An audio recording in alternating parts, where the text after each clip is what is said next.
Volume 1. Did I request thee, Maker, from my clay to mould me man? Did I solicit thee from darkness to promote me? Paradise Lost.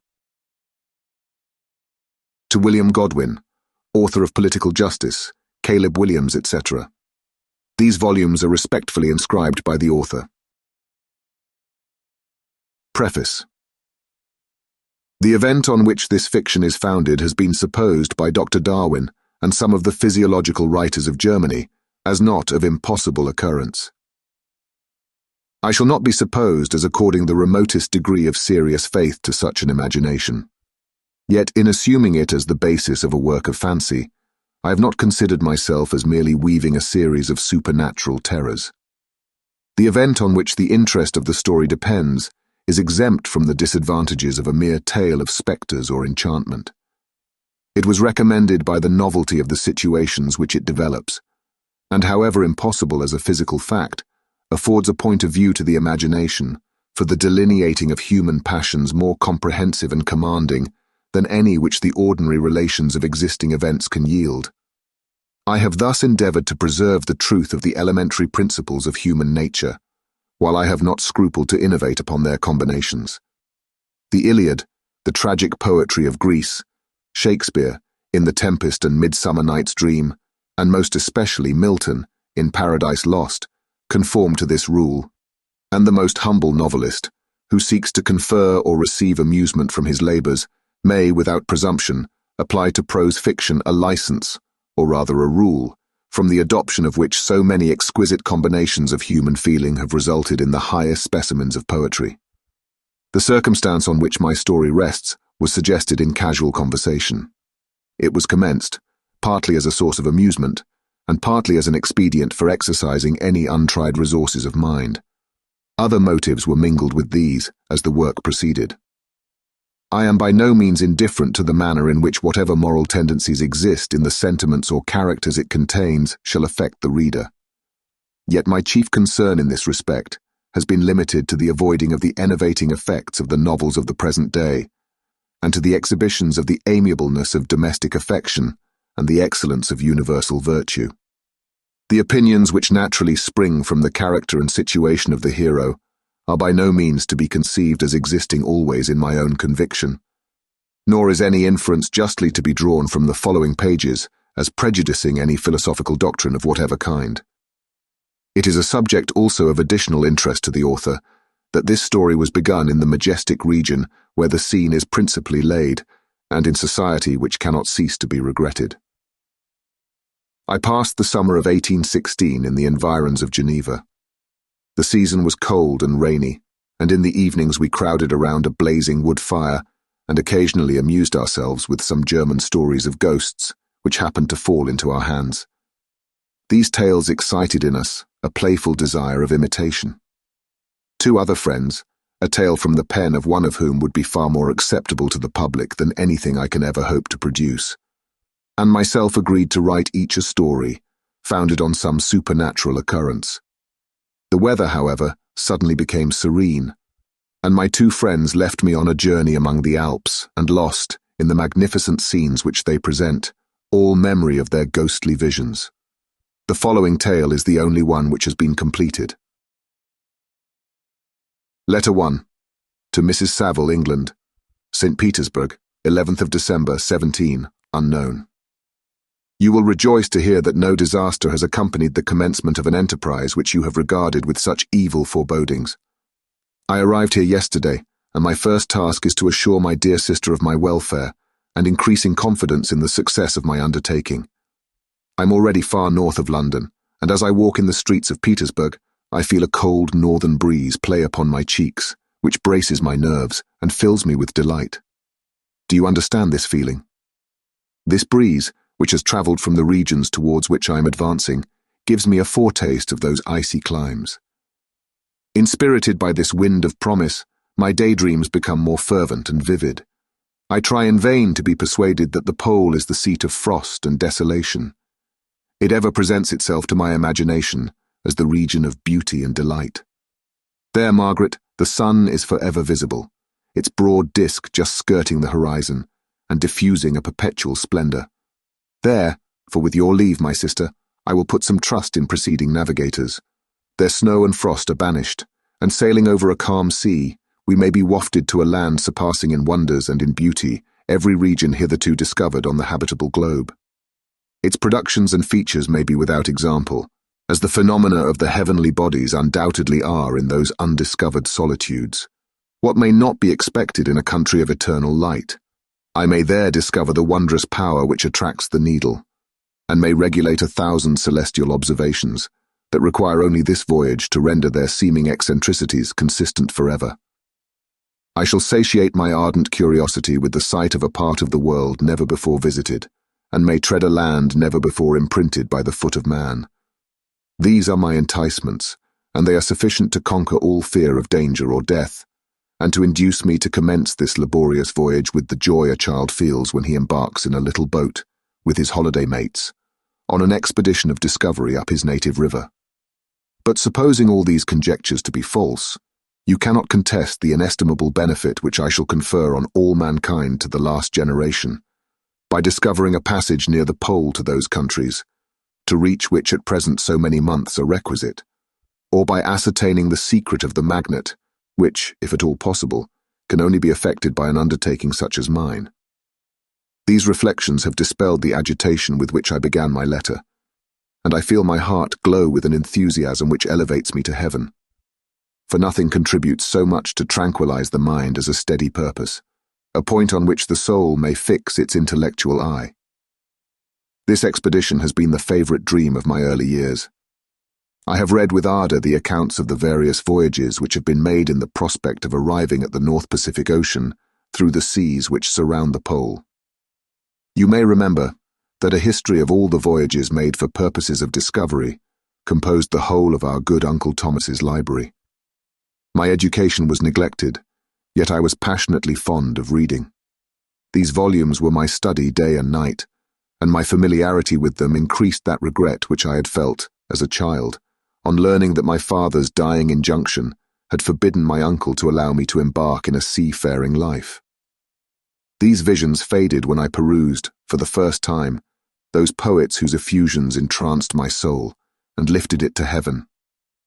I also became a poet, and for 1 year lived in a paradise of my own creation. I imagined that I also might obtain a niche in the temple where the names of Homer and Shakespeare are consecrated. You are well acquainted with my failure, and how heavily I bore the disappointment. But just at that time I inherited the fortune of my cousin, and my thoughts were turned into the channel of their earlier bent. 6 years have passed since I resolved on my present undertaking. I can, even now, remember the hour from which I dedicated myself to this great enterprise. I commenced by inuring my body to hardship. I accompanied the whale fishers on several expeditions to the North Sea. I voluntarily endured cold, famine, thirst, and want of sleep. I often worked harder than the common sailors during the day, and devoted my nights to the study of mathematics, the theory of medicine, and those branches of physical science from which a naval adventurer might derive the greatest practical advantage. Twice, I actually hired myself as an undermate in a Greenland whaler, and acquitted myself to admiration. I must own I felt a little proud when my captain offered me the second dignity in the vessel, and entreated me to remain with the greatest earnestness. So valuable did he consider my services. And now, dear Margaret, do I not deserve to accomplish some great purpose? My life might have been passed in ease and luxury, but I preferred glory to every enticement that wealth placed in my path. Oh, that some encouraging voice would answer in the affirmative. My courage and my resolution is firm, but my hopes fluctuate, and my spirits are often depressed. I am about to proceed on a long and difficult voyage, the emergencies of which will demand all my fortitude. I am required not only to raise the spirits of others, but sometimes to sustain my own, when theirs are failing. This is the most favorable period for traveling in Russia. They fly quickly over the snow in their sledges. The motion is pleasant, and in my opinion far more agreeable than that of an English stagecoach. The cold is not excessive if you are wrapped in furs, a dress which I have already adopted, for there is a great difference between walking the deck and remaining seated motionless for hours, when no exercise prevents the blood from actually freezing in your veins. I have no ambition to lose my life on the post road between St. Petersburg and Archangel. I shall depart for the latter town in a fortnight or 3 weeks, and my intention is to hire a ship there, which can easily be done by paying the insurance for the owner, and to engage as many sailors as I think necessary among those who are accustomed to the whale fishing. I do not intend to sail until the month of June, and when shall I return? Ah, dear sister, how can I answer this question? If I succeed, many, many months, perhaps years, will pass before you and I may meet. If I fail, you will see me again soon or never. Farewell, my dear. Excellent Margaret. Heaven shower down blessings on you and save me, that I may again and again testify my gratitude for all your love and kindness. Your affectionate brother, R. Walton. Letter 2. To Mrs. Saville, England. Archangel, 28th of March, 17. Unknown. How slowly the time passes here, encompassed as I am by frost and snow. Yet a second step is taken towards my enterprise. I have hired a vessel, and am occupied in collecting my sailors. Those whom I have already engaged appear to be men on whom I can depend, and are certainly possessed of dauntless courage. But I have one want which I have never yet been able to satisfy, and the absence of the object of which I now feel as a most severe evil. I have no friend, Margaret. When I am glowing with the enthusiasm of success, there will be none to participate my joy. If I am assailed by disappointment, no one will endeavour to sustain me in dejection. I shall commit my thoughts to paper, it is true, but that is a poor medium for the communication of feeling. I desire the company of a man who could sympathise with me, whose eyes would reply to mine. You may deem me romantic, my dear sister, but I bitterly feel the want of a friend. I have no one near me, gentle yet courageous, possessed of a cultivated as well as of a capacious mind, whose tastes are like my own, to approve or amend my plans. How would such a friend repair the faults of your poor brother? I am too ardent in execution, and too impatient of difficulties. But it is a still greater evil to me that I am self-educated.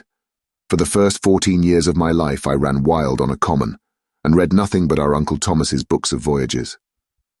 At that age I became acquainted with the celebrated poets of our own country, but it was only when it had ceased to be in my power to derive its most important benefits from such a conviction that I perceived the necessity of becoming acquainted with more languages than that of my native country. Now I am 28, and am in reality more illiterate than many schoolboys of 15. It is true that I have thought more, and that my daydreams are more extended and magnificent, but they want, as the painters call it, keeping, and I greatly need a friend who would have sense enough not to despise me as romantic, and affection enough for me to endeavour to regulate my mind. Well, these are useless complaints. I shall certainly find no friend on the wide ocean, nor even here in Archangel, among merchants and seamen. Yet some feelings, unallied to the dross of human nature, beat even in these rugged bosoms. My lieutenant, for instance, is a man of wonderful courage and enterprise. He is madly desirous of glory. He is an Englishman, and in the midst of national and professional prejudices, unsoftened by cultivation, retains some of the noblest endowments of humanity. I first became acquainted with him on board a whale vessel. Finding that he was unemployed in this city, I easily engaged him to assist in my enterprise. The master is a person of an excellent disposition, and is remarkable in the ship for his gentleness and the mildness of his discipline. He is indeed of so amiable a nature that he will not hunt, a favourite and almost the only amusement here, because he cannot endure to spill blood. He is, moreover, heroically generous. Some years ago he loved a young Russian lady, of moderate fortune, and having amassed a considerable sum in prize money, the father of the girl consented to the match. He saw his mistress once before the destined ceremony, but she was bathed in tears, and throwing herself at his feet, entreated him to spare her, confessing at the same time that she loved another, but that he was poor, and that her father would never consent to the union.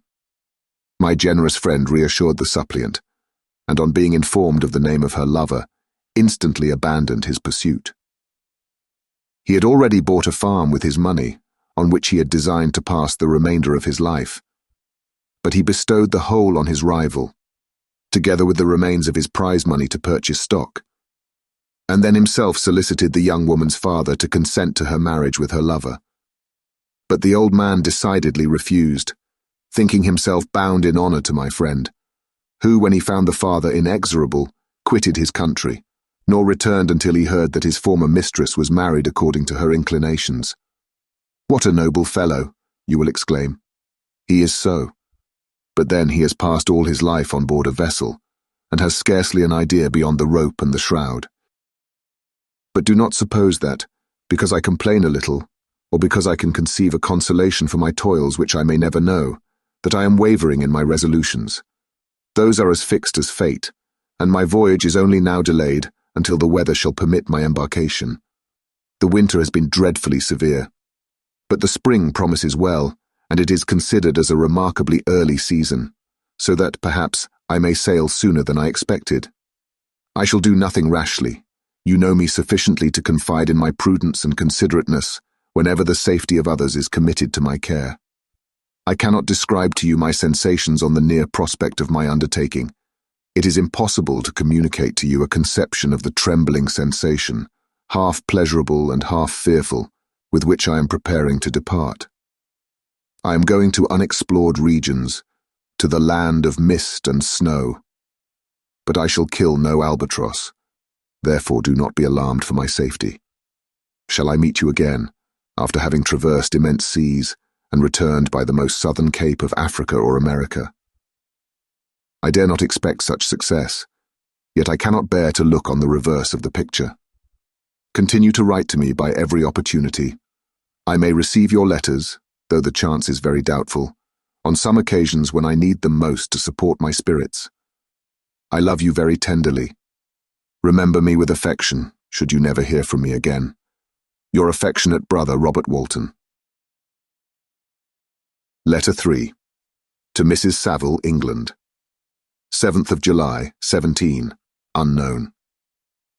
My dear sister, I write a few lines in haste to say that I am safe and well advanced on my voyage.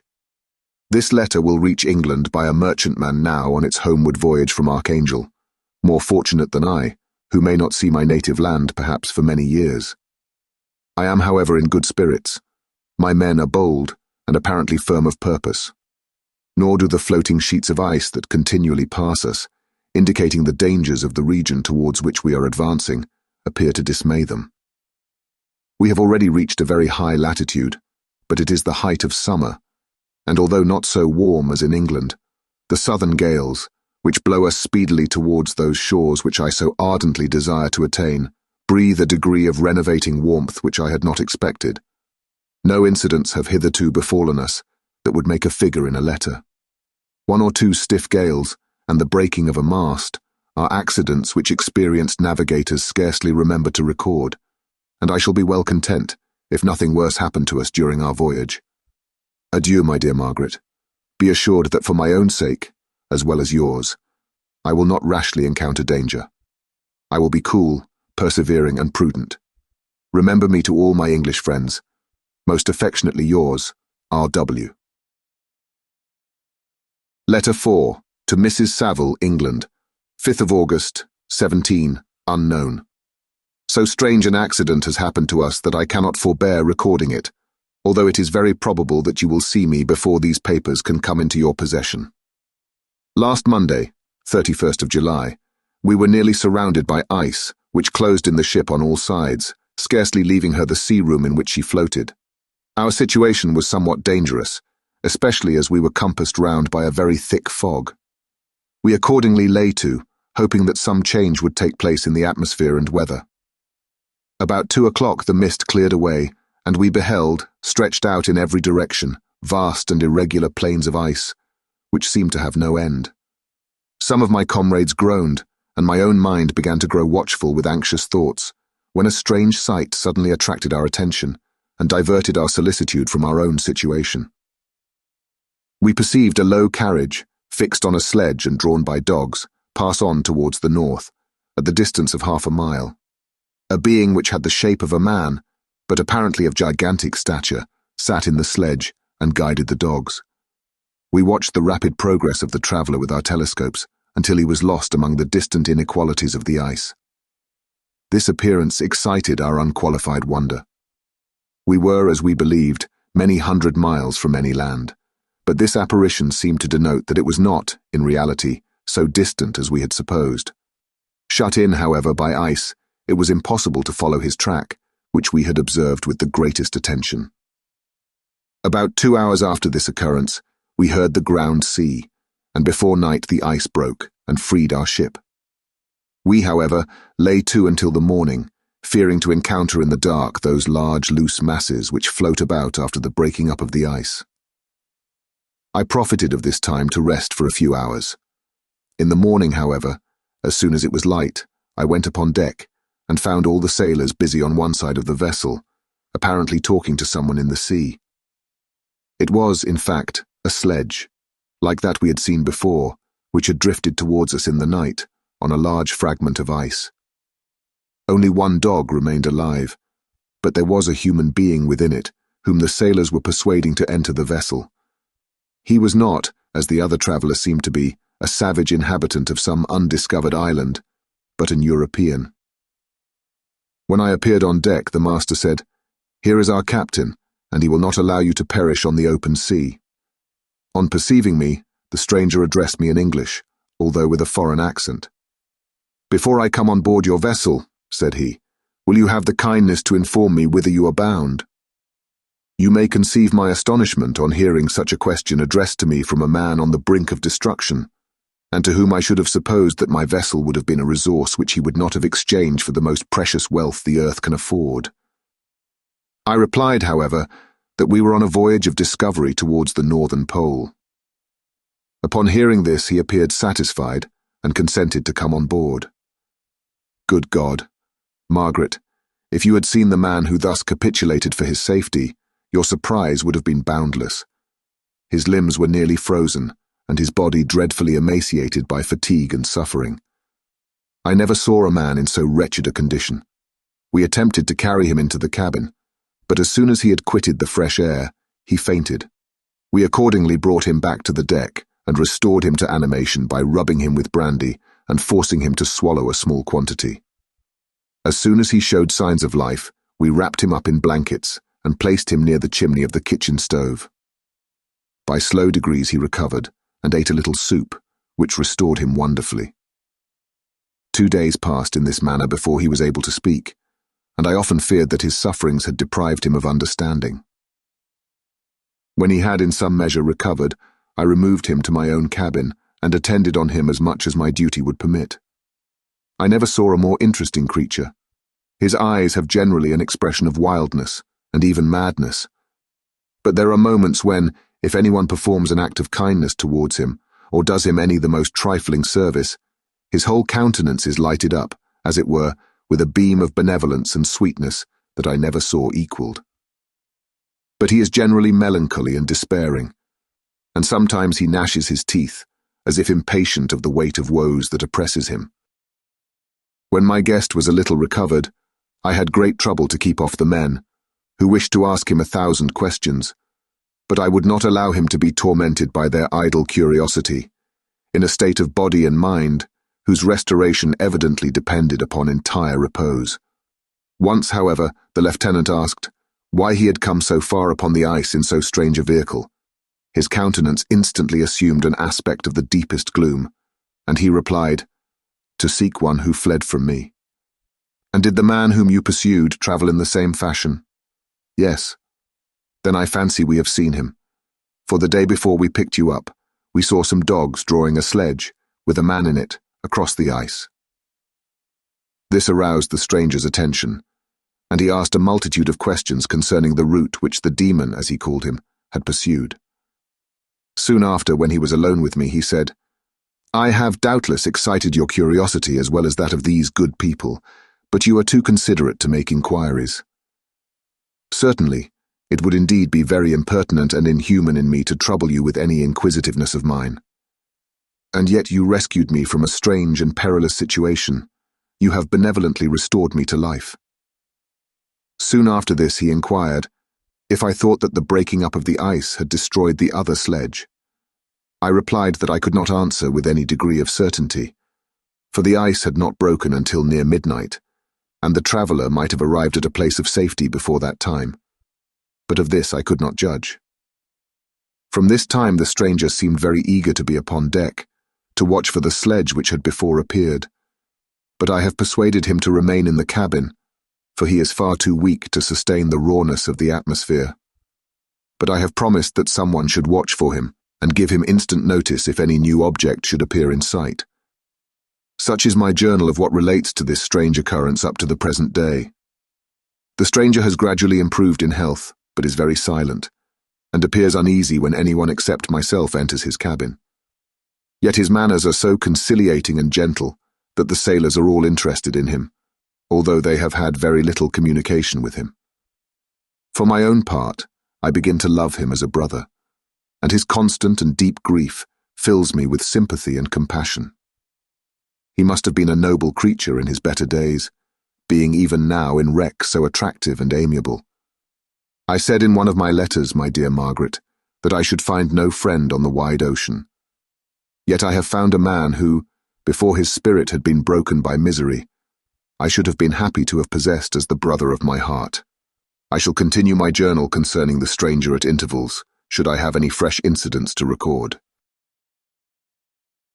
13th of August, 17, unknown. My affection for my guest increases every day. He excites at once my admiration and my pity to an astonishing degree. How can I see so noble a creature destroyed by misery without feeling the most poignant grief? He is so gentle, yet so wise. His mind is so cultivated, and when he speaks, although his words are culled with the choicest art, yet they flow with rapidity and unparalleled eloquence. He is now much recovered from his illness and is continually on the deck, apparently watching for the sledge that preceded his own.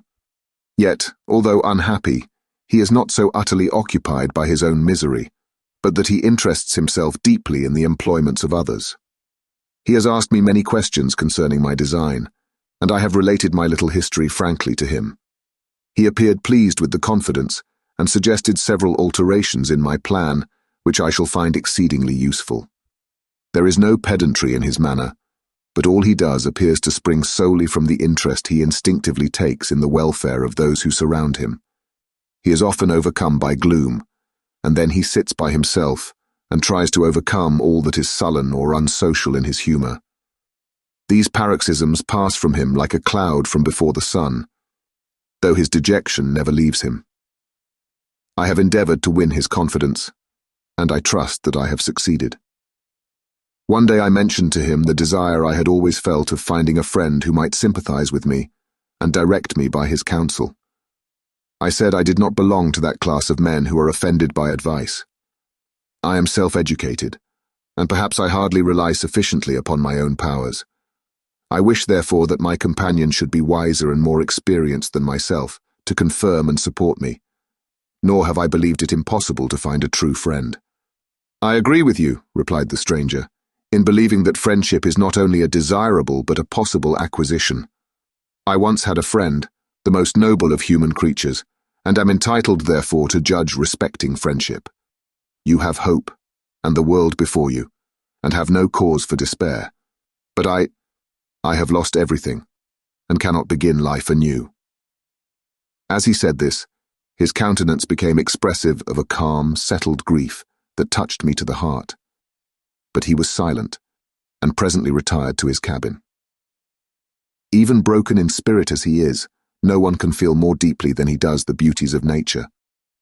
The starry sky, the sea, and every sight afforded by these wonderful regions seems still to have the power of elevating his soul from earth. Such a man has a double existence. He may suffer misery and be overwhelmed by disappointments. Yet when he has retired into himself, he will be like a celestial spirit that has a halo around him, within whose circle no grief or folly ventures. Will you laugh at the enthusiasm I express concerning this divine wanderer? If you do, you must have certainly lost that simplicity which was once your characteristic charm. Yet if you will, smile at the warmth of my expressions, while I find every day new causes for repeating them. 19th of August, 17. Unknown. Yesterday the stranger said to me, You may easily perceive, Captain Walton, that I have suffered great and unparalleled misfortunes. I had determined once that the memory of these evils should die with me.